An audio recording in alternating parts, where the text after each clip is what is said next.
Hi, everybody. My name's Dan, and together with my team, JC, Marco, and Alice, we're going to be talking about our Capstone, which is Lynx. And Lynx is a platform for connecting wholesalers and suppliers built on top of the Ethereum blockchain and using smart contracts. So a little bit of background about blockchain. A blockchain is a distributed digital ledger. So if you can imagine as a kid, you used to go to the library, check out library books. There was a card in the back of the book that had your name and the dates that it was checked out.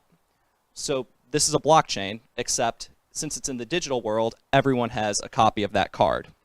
So now imagine that you're maybe not the nicest kid, you tear out a page of the book, you write in it.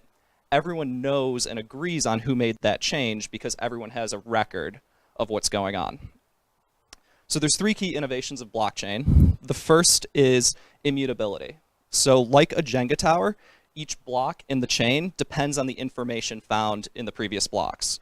So if a nefarious actor were to want to make some transaction changes, they would have to make not only that transaction change, but also change all of the subsequent blocks.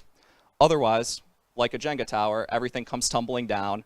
We all know they faked some information, and the network will not agree on those changes. The second key innovation is transparency. Because everyone has a copy of the transactions, we all know what's going on. And the third is disintermediation. There's no need for a trusted third party like the bank because the network verifies all the transactions. So now JC is going to talk a little bit about our specific implementation of this technology. Lynx is an app that facilitates transactions between two parties on the supply chain. So imagine a wholesaler that lives in California that's trying to interact with a client that's all the way in Burma. Now this can get really complicated because they're each governed by different laws and they're actually in different countries. So if something were to go wrong, who's actually liable? By leveraging something like the public Ethereum blockchain, you actually now are leveraging all the goodies of the smart contracts. It's a digital rules-based system that all parties can agree on, and also now it becomes a memorialization of all the transactions to create that trust that Dan was talking about. Now I'm going to hand it over to Marco to talk about the quote and bidding system that we put together to represent that. Thank you. Now for the backend of our application, we use Node Express and Postgres. We limited the amount of non-essential information sent to the blockchain by storing it in our Postgres database. For our front end, we use React, Redux, and Material UI. Now for the blockchain part, we use a few technologies that were new to us. We wrote the smart contract in the Solidity language, which is necessary for implementation on the Ethereum platform. We also use Ganache to run a test blockchain, Truffle to deploy the contract onto the blockchain, MetaMask to access the blockchain from the web browser, and finally an API called Web3 to interact with the application from the blockchain, or vice versa. Here's Ganache with 10 test accounts that we linked with our database, each account addressed to a user.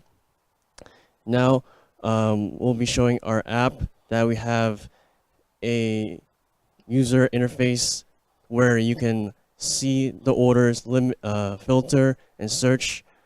We're currently logged in as a company called Supply Links using MetaMask. You can see that on the top right. It's a Google Chrome extension. It also acts as a digital wallet where you can approve transactions. We're going to go ahead and create a quote right now. So how our smart contract works is that submitting a quote is us committing to how much we're selling an amount of goods for. So a bid is just the opposite of that. Now once we hit submit quote here, Chrome will take us to MetaMask where we'll approve the transaction that will be sent to the blockchain to be validated. And we're notified of a successful transaction. The order is added to our dashboard.